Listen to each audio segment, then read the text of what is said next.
coming from Nigeria to study at one of the India's top institute like IIT Bombay. I got a scholarship to come to India for a master's degree. Mentorship plays a huge role in the success of any researcher. Could you share how mentorship has shaped your own academic journey so far? So I've been a product of very wonderful guides and instructors generally. So we cannot take that away. Of course, we know we have so much information out there today using AI, YouTube, and all of that. But the role of the personal guide who has gone ahead, who understands some of these things you are going through. Such a person holding you by the hand will help you to get to where you're going faster. How do you think building a connection within academic community has benefited your research and career growth? It should not be a one-way thing. Connect with people with the idea that you will be of benefit to that person someday. What the thing that inspired you to do research? Research is about asking questions. People talk about finding solutions. I believe in the ideology of looking for problems.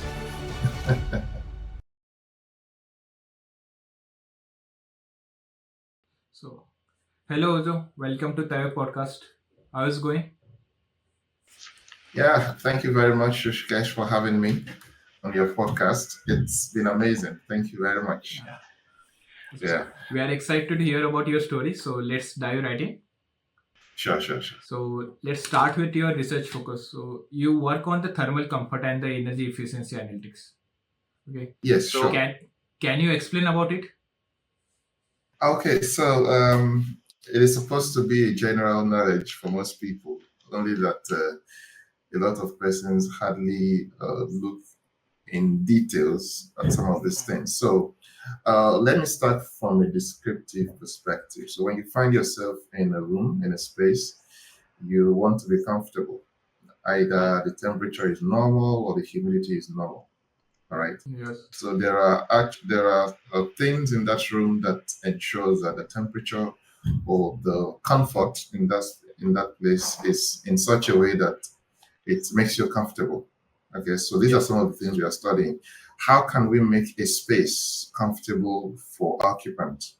How can we model temperatures and humidity scenarios to ensure that the space is comfortable for occupants, such that if it is not comfortable, we know what to do. We get responses from the occupants. So all of this whole thing encapsulates the field of thermal comfort.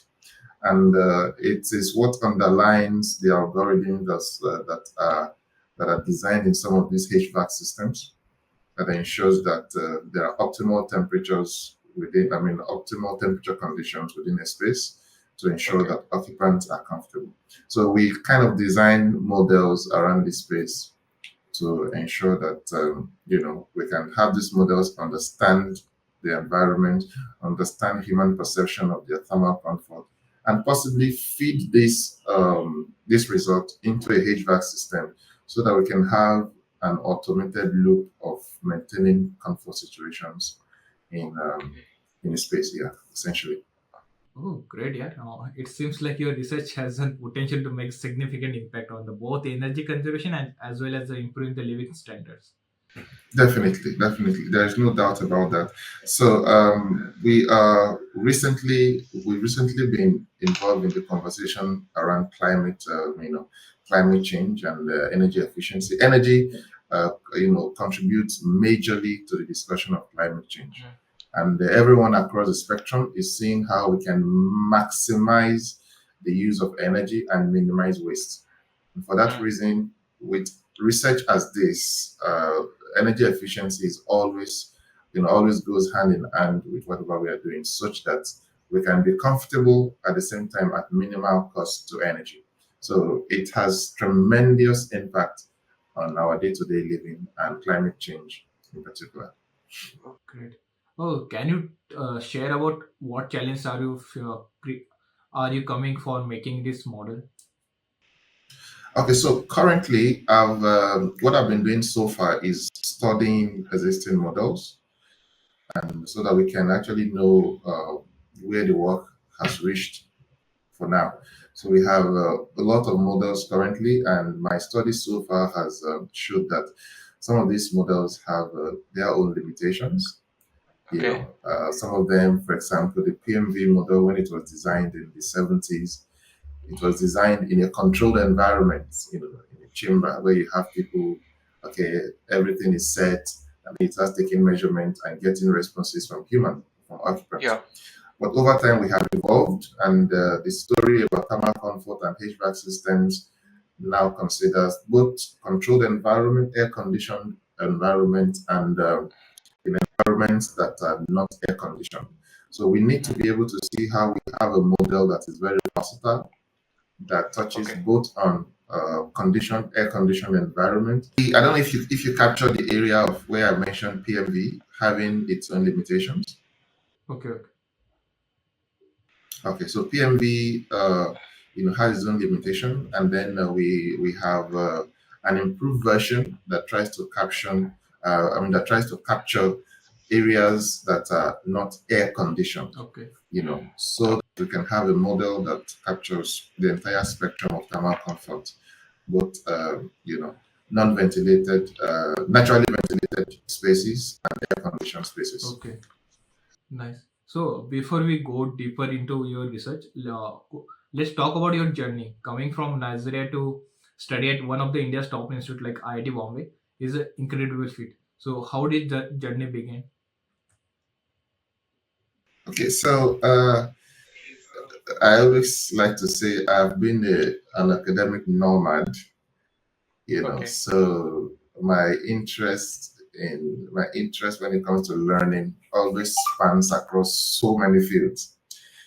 Today I'm taking PhD in electrical engineering, but my Mm. bachelor was not in electrical engineering. So Okay. although when I started, I wanted to study electrical engineering, but that did not work out. So the institution where I was admitted then was a new institution, so they only had sciences, and I started with geophysics. So my bachelor's was in Okay. geophysics actually, and after completing my bachelor's, I proceeded for a master's degree in exploration geophysics. But Okay. while I was, after the coursework, while I was during my project, I got a scholarship to come to India for a master's degree in geoinformatics. So I did geoinformatics at the Terry School of Advanced Studies at New Delhi, Vasan Kunj. Okay. And after that, I went back home, took up a consulting role at the largest Greek research institute in Africa, Okay. researching in machine learning relating to remote sensing in Mhm. biology applications. So it was during that period I got an offer to come to IIT Bombay. Actually, my admission came in through a dual PhD program, two institutions actually, IIT Bombay and Monash University. So the Okay. real manager of my program is called IITB Monash Research Academy. Okay. So yeah, established some years ago. So that's the real manager of my program. So I have to spend some time here at IIT Bombay and about 1 year or so in Monash. So yeah, I've been involved in interdisciplinary kind of research. So Okay. my strength in this project currently has to do with my analytical background in machine learning and AI, and ability to work on data and get insights from data, essentially. Yeah. So that has been my journey in short. Actually, that's a big transition. So both academically and culturally, I think you have gone through the so much adjustment. So could you tell us about your most significant adjustment you had make when you first arrived in India? Okay, so some of them are quite funny, but I think the primary adjustment firstly had to do with food. So Okay. I just had to adjust my mind, or should I say, arrange my mind. I told myself, now you're in a different cultural setting entirely, so you Mm. you don't have access to the food you would normally eat in your home country. So now just eat whatever you see. So Okay. it came about that my best meal, then Mhm. even till now, happens to be biryani, chicken biryani. So Okay. There is no chicken biryani in the meal. Nothing else is interesting. But again, there are a lot of items lined up in Indian cuisine from the north to the south. When I was in Delhi, they have their chapati and all of that. And coming here, you see more of different varieties of biryani, Hyderabadi biryani, Yeah. Andhra Pradesh and the rest of it. So it's been a Yeah. mix of culture. I've also had to adjust to people. The culture here is kind of quite different. Mhm. The culture in India is, you have this communalness, family ties, and all of that. So I Yeah. see that in people. I see how connected people are to their roots and all of that. So I've made a couple of friends, and I've also tried to see how I can, get in touch with the language. So I've been picking one here and there just to ensure that there is I acclimatize to Could could you say something in Hindi in this podcast? it. क्या होता है? Nice. Hey, by the way, did you eat vada pav in Bombay? If I did what? Vada pav. No, I don't. Oh, vada pav is famous in Mumbai. No, I haven't even heard that. I'm hearing it for the first Oh, time. Yeah, I stay oh, I stay on campus most of the time. I only go out when I need to go out. So right. Okay. the hustle and bustle of Bombay is not what I want to experience. The noise, the train jam, and everything. No, it's not what I like. But yeah, the campus is a very beautiful campus, very welcoming, very homey. So if I must leave the campus to go to town for anything, then that thing must be very important. Okay, okay. Okay. So, so actually, your journey is inspiring. So, it highlights the importance of resilience in adaptability, especially for the international students pursuing the research in foreign country. So, Absolutely. so let's talk about the challenges of research. You mentioned earlier that writing and publishing research paper can be the hurdle for many researchers. So, what strategies did you use to overcome this? Okay. I guess, of course, I would not say I have completely mastered any of this. I'm still Okay. learning. And of course, I'm still in my second year of my PhD. But Mhm. I think the experience along the journey, along the way, these experiences have actually contributed in one way or the other in building Mhm. some level of confidence in how you approach research. Okay. Except for someone who has been in the field for so long a time, research is not easy, especially the writing part. You will agree with me. And this has Yeah. been the major challenge for most students. All right. But what I have noticed in my own experience is that you only get better at it when you do it more often. So Okay. my journey started then. I was in Terry School of Advanced Studies in India. So I had Mhm. a research mentor then whom I approached and I told Okay. him to teach me how to start research. And he literally held me by the hand and, his name is Professor Chanda, so he Okay. literally held me by the hand and showed me a few things, how to get research papers, how to, the steps to take and all of that. And I started, Mm. although it didn't look like it then, but I started. So in the end, I was able to come out with my first paper after my master's, which was my master's thesis. I Okay. converted that into a research paper.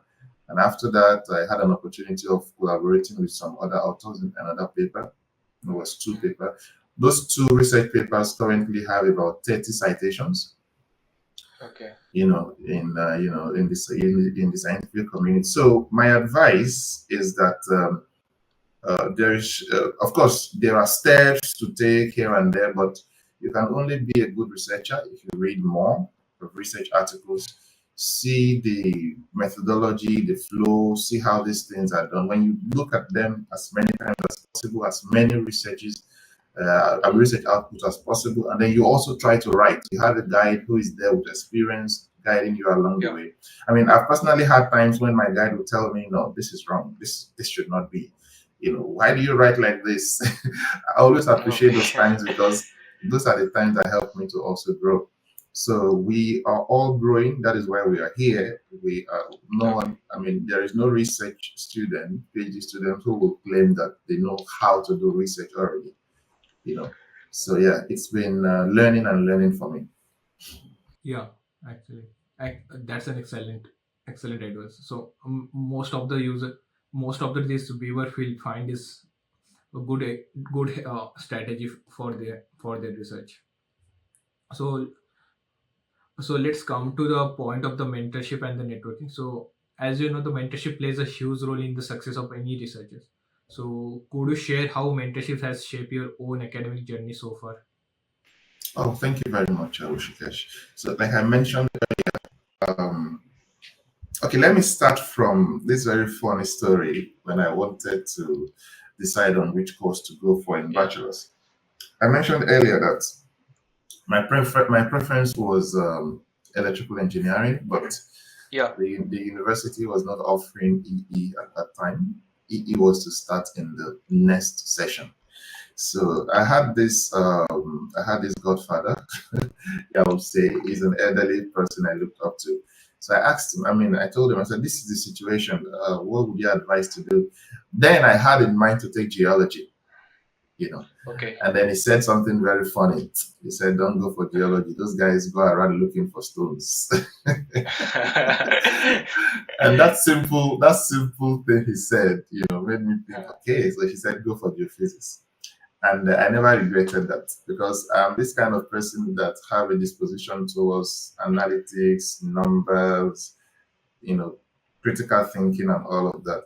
And geophysics was actually a path towards that area. And when I came out of geophysics and I began to explore more avenues towards playing around with data, analyzing data, working with numbers, and generating Mhm. insights. Although I learned so much about geology while studying geophysics, but the path of geophysics that the mentor showed me actually helped me to actualize other parts of my dreams.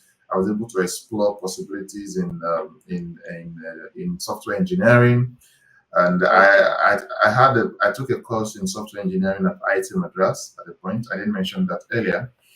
So I was able to explore that aspect. I was able to explore geoinformatics world of GIS and remote sensing, and now I'm here. So the role of guide, even while I was doing my research internship, I had a very supportive guide who taught me a lot of things about research also. I had a guide also at the Terry School of Advanced Studies who was able to give me insight into how research should be done, how a research paper could be written. And currently in IIT Bombay, I have fantastic, guides. The one from Monash, very supportive. The one from IIT Bombay here, equally very supportive. So I've been a product of Mm. very wonderful guides and instructors generally. So we cannot Okay. take that away. Of course, we know we have so much information out there today using Mm. AI, YouTube, and all of that.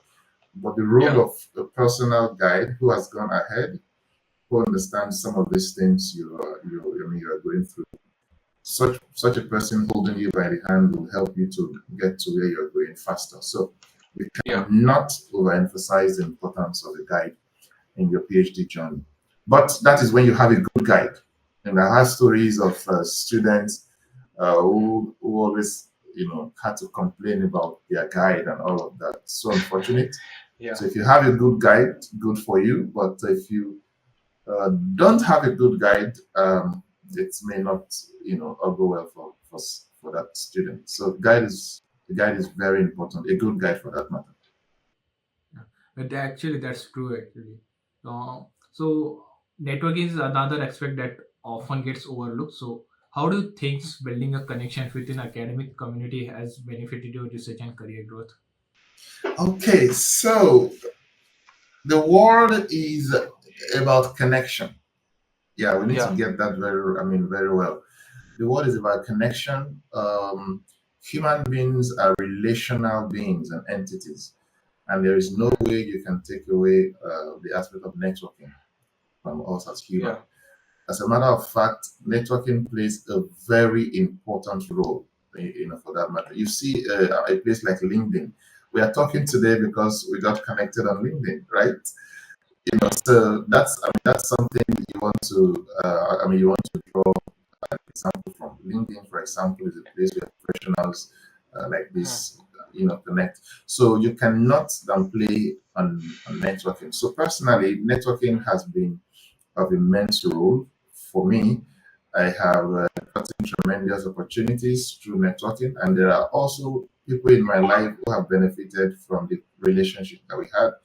There are Okay. people today back home I'm having to mentor Mhm. on how to proceed on their research, proceed with their research on how to get opportunities overseas, and personally, I also have persons I look up to, mentorship either in academic, career wise, socially, and every other aspect. So, mentorship is key. We should always look at the area of our lives and academic and research journey where we need networking and mentorship. Both Mhm. of them kind of go hand in hand somehow. And we should not see networking as an opportunity to, okay, so I'm connecting with you because I'm looking forward to a time when you will benefit me. No, Yeah. networking should be in such a way that you are connecting with that person because you also have a value, within yourself that you think Yeah. you can use to benefit others. So it should not be a one-way thing. Connect with people with the idea that you will be of benefit to that person someday, and not the other way around. Always expecting someone to benefit you. So we should build enough capacity to ensure that when it comes to networking, as per se, we are not parasitic. We are not the one always drawing from the other. Because when they notice that you're always being parasitic, you're not adding value to the relationship. Some of them Mhm. might just quit and you know not respond to you. So networking is key, but make sure you are adding value to the network. Okay, yeah. One thing I forget to ask you, like, so what the thing that inspire you to do research? Okay, so it's a very funny question. So the thing is this: I have been someone with a very great inquisitive mind. Mhm. I always want to know things. I ask a lot of questions. Okay. And I Okay. think research is about asking questions. Yeah, actually. As, as a matter of fact, people talk about finding solutions. Mhm. I believe in the ideology of looking for problems. Yeah. instead of That's looking also good one. Instead of looking for solutions, I look for problems. And recently, I began to develop this idea that we are not taught in our institutions how to look for problems. We are Okay. only taught how to be solution providers. And you can only Mhm. provide solution to a problem that someone has already found. So I can go to a company today where it appears that they don't need anybody and everything is going on well. And I walk around the company looking for a problem and I find a problem and I go to meet the CEO. I'm like, there is this problem in your organization that you have not noticed. I'm willing to solve it. That way, I Mhm. got a job for myself. So if people know how to look for problems, they Mhm. will always have a solution to provide, especially when Yes. they can provide such solution. So my journey in research, in deciding to go into research, has to do with my inquisitive mind, always having questions to ask about things, always finding problems within systems that that will require solutions so that things can be better and have a better optimized system and a better society. So these have been the things that have driven me into finding myself in research. And research for me is a lifelong journey. Mhm. It's not about you having to write what you call it now, research papers only. No, research should be a lifestyle. Always asking questions about things and always trying to find a solution to those problems. Hmm. Yeah, actually, nice. So, before we wrap up, I would love your advice for aspiring researchers, especially those facing challenges transitioning into the international academia. So, would you like to share some advice for the researchers who are the beginners? Okay, so if you find yourself in research and it Mm, is what you really want to do, uh, you should settle down and understand the terrain. All right, be willing mm, to learn. One thing about me was that I was always willing to learn. I was open minded. I never assumed I knew anything. Despite having two papers in high impact journals, I never assumed I understood or knew anything. I was always open to learn. As a matter of fact, I was finding myself in a department that was so new. Okay, so when you find yourself in the research community as a young researcher, be very open to learn. Don't be inundated with fables and things that are not mm, true. See things for what they are. Be open to learn. Be very disciplined and committed to your goals. Set goals for yourself. Ensure you meet them. Have a guide who you listen to, who of course knows more than you. If you have mm, challenges, don't keep quiet. Talk to people. Talk to friends about it. And we have this whole wide world of researchers out there on mm. LinkedIn. Reach out to people you think have interests that align with your interests. Look for mentors across board. Talk with people, talk with friends.